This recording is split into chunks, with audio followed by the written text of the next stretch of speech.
Massachusetts. So that's coming up The here. state of wrestling in the state. The state of the state wrestling? State of the state wrestling. That's right. And what better wrestling name than Mike Atlas? I know, no, seriously, it sounds like an Olympian waiting to happen right there. Like he's got the world on his back already. So that's definitely the wrestling name you want to have there. Is he as big as Tony Atlas? I've actually never met the man in person, but I bet he's a state champ, defending guy. He's been doing wrestling his whole life, so I'm sure he can throw us a 1-2.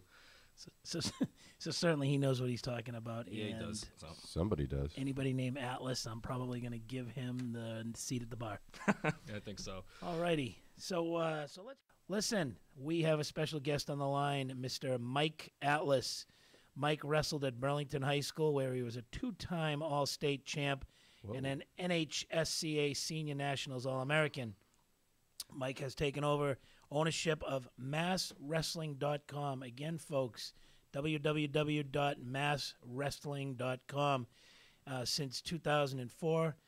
Mike is pretty much the architect of this site, as I'm told. Good afternoon, Mike, and thank you for joining the High School Sports Report. Hey, guys. How you doing? Great. Good, thanks. How was that for an intro? Did we make you look good? That sounds pretty nice, yeah. Try not to stand out in the spotlight too much, but that sounds pretty good to me. Yeah. Awesome. Mike, thank you for taking the time for joining us. James Walsh here. Thank you. I reached out to you this week, and that was the first thing he pointed out. He said, I'm kind of behind the scenes, but he's the architect behind this site. We definitely have a lot of wrestling listeners out there, Mike, that kind of want to know what's going on in the world of wrestling. We don't know too much about it. We kind of just use your site as a guideline, and anyone out there, masswrestling.com is the way to go. How did you get the idea for this site? What kind of got you going to it? Obviously, wrestling is something you've done. It's your passion, but what kind of got you going on this? So Mass Wrestling actually was started by a guy named Ted Chan out of Weston back in 2000, I believe. And I was in high school then wrestling. And he actually had some kind of similar what you see now. There's a little bit of forums, a little bit of rankings, a little bit of discussion going on.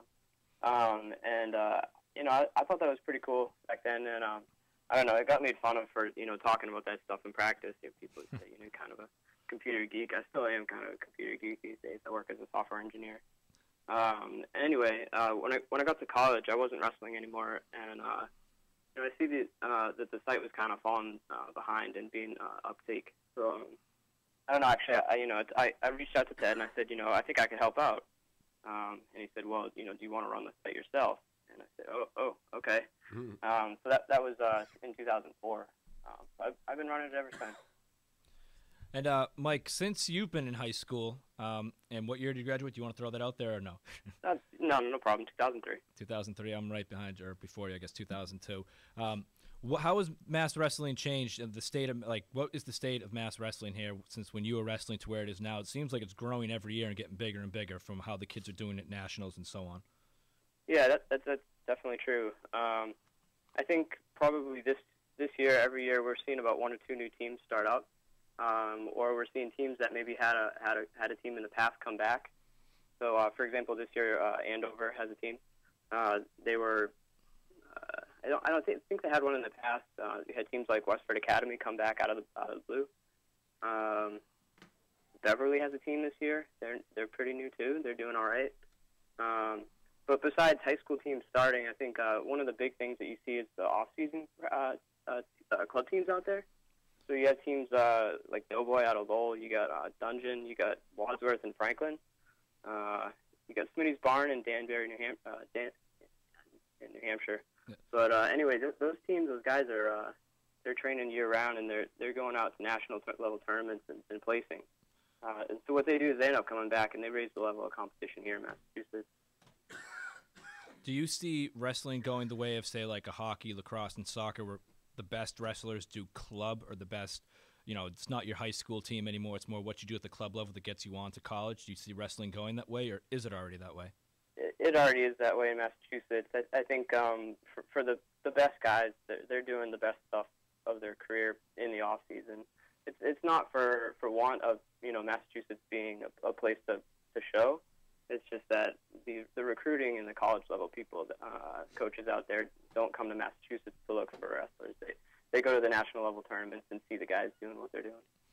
And how would you compare Massachusetts to other states going around? Yeah, that was my question, Mike. Neil Brady here, Mike.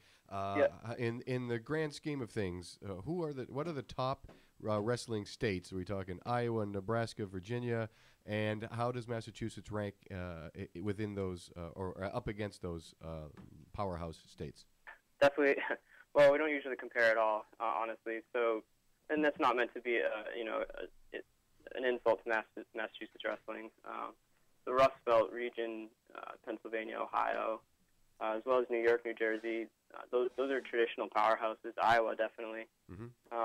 But Massachusetts has to compete with the popularity of hockey. I think your guy earlier talked about this being WWF or something like that. That's a disappointment. We are a real sport. I think it's the 6th most popular high school sport in the country, according to statistics. So, it's definitely a real sport. It's definitely. But for Massachusetts, in the grand scheme of things, I don't know. We have our superstars this year, or last season we had something like 8 guys place at nationals. One of them was in the finals. And so that put us 5th at the senior national tournament, which actually isn't really representative of overall, because individual level tournaments sometimes at those high levels can skew kind of differently, because you can have, I don't know, for example, at the New England Wrestling Tournament, that's an individual level tournament. You could have 3 guys on your team who place first, and second. If you win the New England Tournament as a team, you could have a 0-20 record as a team that year. So I think, we have some really good talented guys here, but on the overall level of competitiveness, we don't rank up comparative to some of the powerhouse states. Now, overall in the whole country, Massachusetts somewhere in the middle of the road. We're definitely not the worst. We're definitely not the best, but we got guys that can hang with the best in the country. Sure. There's nothing to hang our heads over. So top 5 nationwide, just for any listeners that aren't clued in, you'd say just off the top of your head, we're not holding you to anything here. You'd say perhaps Pennsylvania, perhaps Ohio, New Jersey. Yeah, if you go down to any of those states and you open up their local town newspaper, you see a full color page spread of wrestling. 2 pages. It's normal there. And I think, let me just give a plug out. We're Needham guys there. I think the man you mentioned there that went all the way to nationals and made an impression, Jordan Michelson, right here in Needham, something like 15. He's one of them. I believe he was the 145 weight class, 140, 145. I saw him wrestle at 145 when he was here locally in Needham. And then he went to bigger and better things down in Virginia. So that's right. Yeah, Needham's got another stud this year, James Carroll, actually. Yeah. And his brother's pretty good, too, yeah? We had younger brother, too, right? We had James on the show last year just to kind of give us a rundown of what it was his experience down in Virginia was like. I believe it's Virginia Beach, the national tournament. Is that right in saying? I know it's in Virginia. But he went down there with Steve Tunney, who's doing a great job with that program there in Needham. You guys currently have him at 22 on the rankings. And how do you guys, I know you have a great staff behind the scenes going down. You talk to a lot of coaches. The forums on this side are great. How do you guys go about your rankings? Because wrestling, we were just talking hockey there, and you can look at the records, but like you had just alluded to, you could be 0-20 but have a great individual guy. How do you guys go about your team rankings and your individual rankings? Yeah, so team rankings definitely factor in the whole team. So it's pretty hard to crack the rankings as a team if you just got a couple of studs. Anyway, actually, we have a separate rankings team that actually I don't help out too much with, just because I like to stay out of the fray a little bit. People can get pretty passionate about the rankings.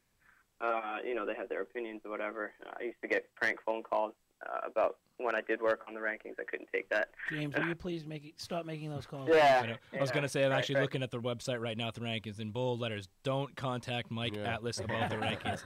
But it's obviously a great team you put together there, too. You guys are out. And your staff's out looking at them. The rankings team guys, they do. It's mostly objective ranking. So it's not. There are actually a lot of direct or relative matches that they can compare their rankings for. So people do send in a lot of information for them. So a lot of opinion actually lies only when they don't have information. So Mike Franey here. I have a question for you. Yes. I hear Coach Tunney here in Needham talk about this comment as well, and I only know it from a boxing parlance, but what exactly is the ranking for top 5 wrestlers pound for pound? Can you explain pound for pound? Yeah, so wrestling, for your listeners that aren't familiar, we compete in weight classes. So I think earlier in the show you said, you'd want to stand up with me in the bar or something like that. But I was a lightweight wrestler. I wrestled 112 pounds. Oh, I might have a chance. Yeah. So there's 14 weight classes on a team. Those are varsity spots, and they start at 103 and they go up to heavyweight, which is capped at 285. And so when we have a rankings pound for pound, that's kind of a way of comparing who we think the best wrestlers are, irrespective of how much they weigh. So if you were to make, the top 112-pound wrestler face the top 215-pounder, if you made them, scale one up or scale one down, who do we think are the best wrestlers in the state? That's interesting. I'm glad you pointed that out. I was always curious. One of the things, too, is the gamesmanship of a meet. Typically, if you do have a James Carroll who wrestles in the 130 class, he can certainly bump up to 135. 135? 135, 140, but he can also bump down. I mean, to me, is that how coaches kind of line up against their opponents? Bumping down is something that probably doesn't happen too much at all because you have to weigh in at the minimum weight class. So before meets start, actually guys step on the scale, and then they and that's the minimum weight class that they can compete in that day. They can go up a weight. That is possible. It's not easy though, actually. So, the difference in 5 pounds of muscle can be a huge difference. That could be a guy who's actually, naturally 10, 15 pounds heavier than you, on a full stomach. So, and something as a guy who knows nothing about wrestling, observing, you said you wrestled at the 112 class. I think a lot of those lower to midweight wrestling matches are actually more exciting than the heavyweights. It's a lot faster. It's a lot more going on. Where the heavyweights, they are powerful, but they're kind of slow motion. We got a great guy, Robbie Timmerman, here, need him at the 285 class, and a lot of great things going. We're coming up against the clock here, Mike. Is there anything else that you wanted to shout out about your site and the state of wrestling in Massachusetts? Sure. Well, thanks for having me on. I think in the future we can actually get some of the rankings teams guys to come on your show. They could talk about actually what's going on day to day, the rankings and what's going on, results. Great. Well, I can tell just from being at the meets and just from listening to people on the show that it is growing. And I will tell you too, every time we're out with some of the wrestlers after, they're always going on the forum. Oh, according to MassWrestling.com, they said this about us and that. So congratulations on the successful site. It's certainly grown, and kids are certainly checking it out. So. And Mike, in the spirit of fair play and as a favor, would you be so kind and make sure that the wrestling world does know about the high school sports report every Saturday at 2:00? Oh, I got this all recorded up to share with them. That's awesome. Great. And we honestly, we really do enjoy talking wrestling. So please continue to be a friend of it. And Mike Atlas, we wish you the best. For everyone listening, MassWrestling.com. Our guest is Mike Atlas. We're going to take a 1-minute break, and we'll be back. Thank you, Mike.